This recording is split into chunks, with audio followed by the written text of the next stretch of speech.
오늘 우리가 함께 살펴볼 이 본문이 깁니다. 그래서 마가복음 11장 20절에서 12장 44절까지 이렇게 말씀을 살펴보도록 하겠습니다. 오늘 본문을 보면 예수님께서 무화과 나무를 책망하신 이후부터 성전에서 논쟁하는 장면이 이어집니다.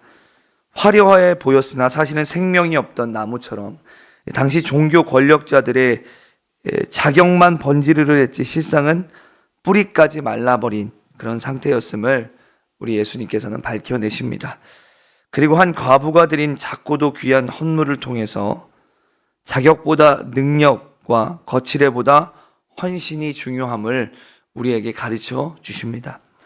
오늘 우리의 신앙도 돌아보면 종종 자격만 화려하고 열매가 없는 모습일 때가 있습니다. 그러나 성경에는 십자가의 자격이라는 말이 없고 십자가의 능력을 말하고 있습니다. 그리고 그 능력은 우리가 모두 하나님의 형상으로 지음받은 존재라는 데에서 시작합니다. 하나님께서는 우리의 이력서보다 기도하고 사랑하는 실제 능력을 더 보십니다. 오늘은 몇 가지를 살펴볼 텐데 이것을 통해서 누구의 것입니까? 누구의 것입니까? 라고 하는 제목으로 함께 은혜를 나누겠습니다. 먼저는 뿌리채 말라버린 무화과 나무 이야기를 여러분과 함께 하려고 합니다. 예수님께서 제자들과 함께 성전으로 향하실 때 이 베드로가 전날 예수님께서 책망하셨던 무화과 나무를 보고 깜짝 놀랍니다. 그 예수님께 이렇게 이야기하죠. 예수님, 이 무화과 나무가 뿌리채 말라버렸습니다. 입만 무성했던 그 무화과 나무를 본 지 얼마 안 된 것 같은데 그 무화과 나무가 뿌리채 말라 있는 것을 보고 이 베드로가 놀라죠. 이 장면은 이후에 성전에서 벌어질 여러 논쟁의 복선이라고 이렇게 말할 수가 있습니다. 예수님께서는 성전 안에서 만날 대제사장, 서기관, 장로, 헤롯 당원, 바리새인 등 이 자격을 잔뜩 갖춘 이들의 영적인 상태가 사실상 뿌리채 말라버린 것이나 다름없음을 이 뿌리채 말라버린 무화과 나무를 통해서 우리에게 가르쳐 주시는 것입니다. 실제로 대제사장과 서기관, 장로들은 예수님께서 누가 당신에게 이런 권위를 주었느냐고 묻습니다. 마가복음 11장 28절인데요. 한번 읽어볼까요? 시작. 이르되 무슨 권위로 이런 일을 하느냐? 누가 이런 일을 할 권위를 주느냐? 성경에 보면 이들은요 늘 무엇을 이야기하냐면요 자격과 권위를 항상 이야기해요. 자격과 증명을 요구하며 예수님을 압박하는 거예요. 네가 뭔데 이런 일을 행하냐? 네가 뭔데 사람들을 가르치냐? 네가 뭔데 안식일날 사람들을 고치냐? 오늘날도 세상은 우리에게 뭘 이야기하냐면 자격증을 가져와라, 학위를 보여달라 이런 걸 묻습니다. 그러나 십자가의 자격이란 말은 없습니다. 성경은 십자가의 능력을 이야기하는 것입니다. 자격은 사람이 평가할 수 있지만 능력은 하나님이 부어주시는 것입니다. 할렐루야. 학위를 여러 개 가졌어도요 실제로 귀신 들린 자 하나 쫓아내지 못한다면 무슨 소용이 있겠습니까? 수십 년 교회 봉사를 해도 기도할 때 한 영혼도 회심시키지 못한다면 무슨 능력이 있겠고, 수십 년 교회를 다녔어도 내가 믿는 예수님 하나 설명하지 못한다면 그것이 무슨 능력이 있겠습니까? 하나님은 자격이 아닌 능력으로 당신의 사람들을 사용하십니다. 마치 사울 왕이 왕이었으나, 왕이라는 자격은 있었으나 이 능력이 떠나버렸을 때 결국 하나님께 버림받았던 것처럼 말입니다. 무성한 입만 자랑하던 나무처럼 자격과 겉모습만 풍성한 종교 지도자들이 지닌 실상은 이미 뿌리부터 말라 있었던 것입니다. 한 신학교를 우수한 성적으로 졸업한 신학생이 있었습니다. 학위도 여러 개, 논문도 번듯했습니다. 그러나 막상 교회 현장에 가서 귀신에 억눌린 사람을 만나거나 삶의 무너짐을 호소하는 이들을 만날 때는 어쩔 줄 몰라 했습니다. 그리고 자기가 아는 말씀을 선포할 때는 덜덜 떨었습니다. 여러분, 온갖 이론은 있는데, 지식은 있는데 기도할 때 아무 역사도 일어나지 않고 그리고 자기가 아는 것을 자신 있게 선포할 수 없고, 그렇다면 무슨 능력이 있겠습니까, 거기에. 반면 이름조차 잘 알려지지 않은 어느 작은 교회의 사역자는 학이 하나 변변치 않았지만 힘겹게 아파하는 이웃을 진심으로 안아주고 기도할 때마다 놀라운 치유와 회복의 역사가 일어났습니다. 자격보다 하나님의 능력이 더 크게 역사한 것입니다. 할렐루야. 우리도 자격 갖추는 것이 잘못이라는 뜻은 아닙니다. 공부를 소홀히 해서는 안 되죠. 공부도 열심히 해야죠. 그러나 공부한 내용을 실제 삶에 적용하는 능력, 즉 사람을 세우고 영혼을 일으키는 힘이 없다면 자격만 남고 열매는 맺지 못하게 되는 것입니다. 그러므로 우리는 무화과 나무처럼 입만 무성한 종교인이 되지 않도록 날마다 기도와 말씀으로 뿌리를 적셔 주님의 능력을 구해야 될 줄로 믿습니다. 여러분, 우리의 신앙은 지식을 추구하는 신앙도 돼야 되지만 그 지식이 삶으로 사라지는 이 능력을 갖춘 신앙인이 되어야 될 줄로 믿습니다. 두 번째, 오늘 이 본문에서 참 유명한 말씀이 나오죠. 가이사의 것은 가이사에게, 하나님의 것은 하나님께. 이어서 등장하는 이들은 헤롯 당원, 친로마 성향과 바리새인 반로마 성향입니다. 둘은 평소 서로 적대적이지만 무엇으로만 연합되고 하나 됐냐면 예수님을 죽일 일에만, 예수님을 죽이는 일, 넘어뜨리는 일에만 한 통속이 됩니다.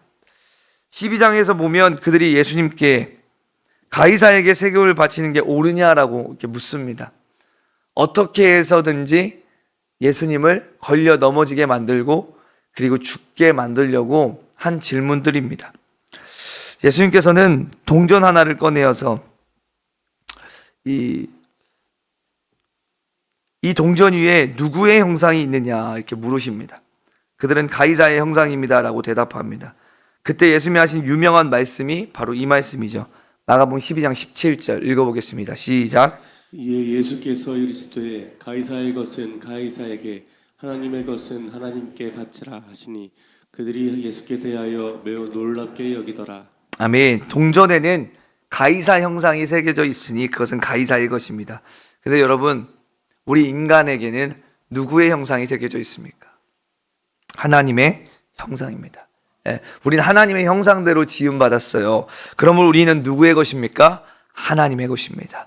가이사의 이름이 박힌 그 동전은 가이사의 것인데, 그런데 하나님의 형상이 새겨진 우리는 하나님의 것인 줄 믿습니다. 그러니까 우리는 동전 몇 푼이 아니라 인생 전체를 주님께 드릴 존재라는 것입니다. 할렐루야. 어떤 분이 회사 복도에 졸업장, 표창장, 온갖 인증서, 자격증 이런 액자를 쭉 걸어 놓았다고 합니다. 그것을 볼 때마다 사람들이 이야 대단하다 대단하다 그러면서 그 사람을 치켜 세우고 그 사람의 어떤 업적과 그 사람의 능력에 탐복을 했다고 합니다. 근데 그분이 정작 가정에서의 모습은 그렇지 못했습니다. 그래서 아내에게, 자녀들에게 물어보면 그 식구들은 한숨부터 쉬더랍니다. 자격은 그 누구보다도 화려한데 왜 저 자격처럼 우리의 삶 속에는, 우리 가정에서는 저런 사람이 되지 못하나 라는 그런 한숨이죠. 동전에는 세상의 형상이 찍혀 있을 수 있지만 우리는 하나님의 형상으로 지음받은 존재입니다. 그렇다면 우리의 주인은 하나님이심을 고백해야 될 줄로 믿습니다. 내가 가진 시간, 재능, 마음을 가이사가 아닌 하나님께 드려야 한다는 뜻입니다. 할렐루야. 나는 누구의 형상을 지닌 자인가? 날마다 여러분 스스로에게 한번 질문해 보시기를 바랍니다.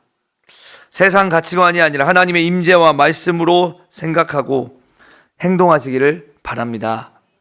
우리는 고난주간 십자가와 우리를 위해 죽으신 예수님을 생각하면서 주님이 원하시는 삶을 위해 나의 전부를 드리는 헌신과 순종을 배우고 결단하고 순종해야 될 줄로 믿습니다. 그 다음으로 이어지는 것은 부활 논쟁과 참된 예배에 관한 부분인데요. 사두개인들은 부활이 없다고 주장했습니다. 예수님께 와서 그들이 이런 질문을 합니다.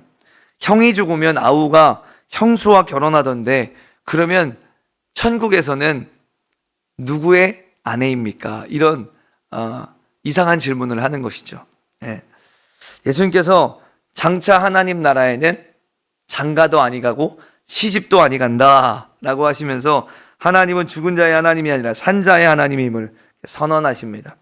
사두개인들은 토라에 부활이 없으니 믿지 않는다 했지만 정작 나는 아브라함과 이삭과 야곱의 하나님이라는 이런 말씀을 그들은 간과했던 것입니다. 이 말씀은 부활을 향한 믿음 없는 신앙의 껍데기를 걷어내라는 도전이고 지금도 살아 역사하시는 하나님을 신뢰하라는 초대입니다. 어떤 분이 이런 이야기를 합니다. 난 죽은 뒤에 아무것도 없다. 예, 늘 허무하게 살았다고 합니다. 죽으면 끝이지. 죽으면 끝이지. 예. 그래서 이 세상에서 누릴 건 최대치로 누리고 보란듯이 살아야겠다라고 생각을 했지요. 예. 그래서 아내도 3명이나 갈아치우고 그러면서 그렇게 살았다고 해요. 근데 진짜 큰 병에 걸려서 한계를 맞닥뜨리자 그분이 이런 생각을 해보게 됐대요. 과연 내 인생은 이렇게 그냥 끝나는 걸까? 라는 의문과 함께 그때 하나님 앞에 무릎을 꿇게 되었대요. 인간의 힘으로 해결이 안 되는 문제 앞에서 부활의 소망을 믿게 되었고 결국 신앙으로 새 삶을 살게 되었다는 이야기를 들은 적이 있습니다. 우리의 소망은 지금 어디 있습니까? 우리의 소망이 이 땅에만 있습니까? 죽은 자의 하나님이 아니라 산 자의 하나님을 믿고 우리는 영원한 생명을 소망해야 될 줄로 믿습니다. 그 믿음이 있기에 현재를 헛되이 살지 않고 진정한 가치의 생명을 걸 수가 있는 것입니다. 여러분, 이 땅의 삶이 끝이고 이 땅에만 소망이 있다면 우리가 하나님의 나라를 위해서, 교회를 위해서 하는 수고와 헌신, 순종, 여러분, 그리고 사역, 이 모든 것들은 다 허무해질 것입니다. 그러나 부활의 소망이 있기에 우리의 수고와 헌신은 헛되지 않고 상으로 갚아지게 될 줄로 믿습니다. 오늘 과부의 두렙돈, 이 이야기가 나오는데요. 4번째로 마지막으로 예수님은 굉장히 작은 예물을 드린 한 과부를 높이시는 그런 장면을 오늘 우리가 살펴보려고 하는 본문에 기록하고 계십니다. 많은 재물을 넣은 부자들 옆에서 그녀는 두렙돈, 아주 작은 동전 2닙을 드렸습니다. 액수는 진짜 작은데 예수님이 보시기에는 그 여인이 가장 많이 낸 거예요. 그래서 예수님이 그 여인이 가장 많이 냈다고 선언하십니다. 그것이 자기를 드린 헌신이라고 말씀하십니다. 자격은커녕 세상에서 아무 대접도 받지 못했던 과부였지만 그녀는 자신이 드릴 수 있는 최고의 것 그리고 전 재산을 드렸습니다. 이것이야말로 예수님이 바라시는 참된 예배다라고 예수님은 이 사건을 통해서 말씀하십니다. 성전의 화려한 직분자가 아니어도 온 마음을 다해 하나님께 드리는 이 모습이 진정한 예배자의 모습이라는 것입니다. 찰스 스펄전 목사님의 관련된 예화인데요. 그의 자서전에 보면 어린아이가 이거 전부인데 아기들을 돕고 싶어요 하고 동전 하나를 놓은 적이 있대요. 그러니까 과부의 두렙돈처럼 아주 작은 돈을 이 스펄전 목사님한테 이렇게 내어놓는 거죠. 그 아이는 죄송해요, 너무 적어요, 이것밖에 없어요 라고 하면서 그 동전을 주었대요. 그러면서 쭈뼛쭈뼛대고 기가 죽어 있는데 스펄전 목사님이 이 사연을 설교 때 이야기하자 이 이야기를 듣고 있던 회중의 마음이 뜨거워지면서 큰 후원금이, 아기들을 위한 큰 후원금이 모여졌다고 해요. 결국 작은 동전 하나가 수많은 아이들을 도울 수 있는 그런 시발점이 된 것입니다. 우리도 마찬가지입니다. 나는 이것밖에 없어요, 이거 드리는 게 부끄러워요 하면서 움츠러들 수 있지만 주님은 헌신의 크기를 액수로 재지 않으신다는 것입니다. 마음만 담겨 있다면 그것을 하나님은 크게 사용하신다라는 것입니다. 하나님께서 보시는 기준은 얼마나 헌신적인가 하는 마음의 상태였습니다. 큰 돈이든 작은 동전이든 주님께서는 우리의 마음을 보시고 중심을 보시고 정성을 보신다라는 것입니다. 삶의 자리에서 주님께 드리는 것을 아까워하는 것이 무엇인지 한번 돌아보십시오. 아까워하지 않았기 때문에 모든 것을 드릴 수 있었겠죠. 포기하기 힘들었던 시간, 재능, 사랑 등을 기쁨으로 올려드릴 때 과부의 두렙돈과 같은 놀라운 역사 그리고 칭찬을 체험하게 될 줄로 믿습니다. 사랑하는 여러분, 오늘 우리는 무화과 나무처럼 겉만 번지르르한 신앙이 얼마나 속이 텅 비고 뿌리까지 메말라 있을 수 있는지를 살펴보았습니다. 또한 자격과 이력이 뛰어난 듯 보여도 열매가 없으면 주님이 안타까워 하신다는 사실을 우리는 기억해야 됩니다. 그리고 세상 동전에는 가이사의 형상이 새겨져 있지만 우리는 하나님의 형상으로 지음받은 거룩한 존재라는 것을 다시 한번 깨달았습니다. 그래서 여러분, 우리는 누군가를 위해서 살아가지 않고 주를 위해서 살아가야 될 줄로 믿습니다. 부활이 없다고 믿던 사두개인들처럼 세상에만 집중하다 보면 신앙도 허무함에 빠질 수가 있습니다. 하지만 죽은 자의 하나님이 아니라 산 자의 하나님을 붙들면 우리가 주를 위해 살아가는 것이 아깝지 않고 주를 위해 살아가는 것이 도리어 감사로 여겨지게 될 줄로 믿습니다. 무엇보다 과부가 두렙돈을 드릴 때 예수님이 이 여인이 가장 많이 드렸다라고 말씀하셨죠. 작아 보여도 전부를 드린 헌신이야말로 하나님 나라에서는 가장 아름다운 열매로, 아름다운 예물과 헌신으로 여겨주시는 줄 믿습니다. 이제 우리도 다짐했으면 좋겠습니다. 내가 하나님께 드릴 수 있는 거 얼마 되지 않아 보여도 전심을 다해서 드리면 주님께서 그것을 크게 사용해 주시는 줄 믿습니다. 내 인생의 주인은 내가 아니라 나를 창조하시고 구원하신 하나님이십니다. 십자가는 자격이 아닙니다. 바로 능력입니다. 저희는 이 고난주간을 지나면서 자격이 아니라 능력을 덧입는 그런 분들이 될 수 있기를 바랍니다. 때로는 길이 막히는 것 같고 세상은 내가 뭘 할 수 있느냐고 비웃을 수도 있습니다. 그러나 주님은 보이지 않는 곳에서 누군가의 작은 헌신, 누군가의 기도, 누군가의 눈물, 그것을 보시고 그것을 통해서 크게 일하시는 분이십니다. 뿌리가 든든한 신앙은 넘어져도 다시 일어나고 열매 없는 삶 같아 보여도 주님이 열매 맺게 하십니다. 그래서 우리는 겉모습만 번지르르한 신앙인이 아니라 하나님께 뿌리를 깊이 내린 신앙인들이 될 수 있기를 바랍니다.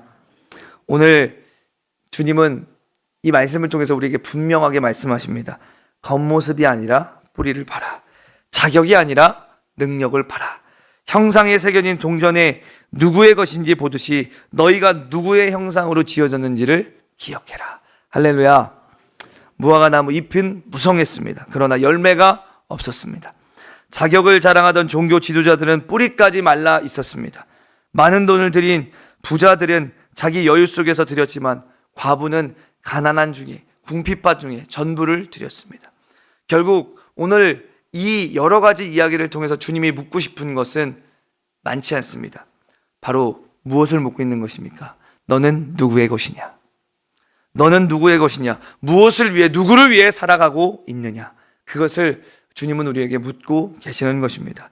여러분, 우리는 가이사의 형상이 아니라 하나님의 형상으로 지음받은 존재입니다. 그러므로 우리의 생명, 재능, 시간, 모든 것이 다 하나님의 것입니다. 하나님이 만드셨고 하나님이 예수 그리스도의 핏값으로 사셨습니다. 우리는 온전히 주님의 것인 줄 믿습니다. 그러므로 우리의 삶 전체를 주님께 드리는 것, 이것이 마땅합니다.